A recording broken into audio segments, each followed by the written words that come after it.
আসসালামু আলাইকুম বড় ভাই। কিছু বলা যাবে? জি জি বলুন। এটা আমাদের মিষ্টি বক্স আজকে, এটা আপনি 100 টাকা দিয়ে দেবেন। এর ভিতরে কি আছে, যদি কিছু খালি থাকে তো এটার ভিতরে খালিও থাকতে পারে, আবার অনেক কিছু থাকতে পারে। দূরে দেখা যাবে। बहुत तेज हो रहा है बहुत तेज हो रहा ঠিক আছে আপু, 100 টাকা দিয়ে কিনতে চাইবেন? যদি কিছু না থাকে তো আহারে, চোখের পানিতে আপনি নিয়ে নিতে পারেন। পয়সা যা। না। এটা মিষ্টি বক্স আছে আর কি, আমরা 200 টাকায় বিক্রি করতেছি। এটার ভিতরে এক্সকিউজ মি।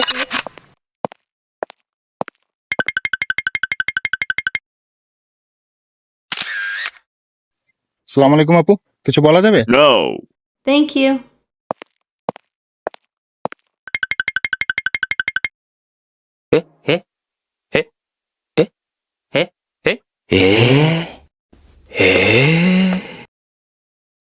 السلام عليكم ওয়ালাইকুম আসসালাম। hello hi bye Let's go. hello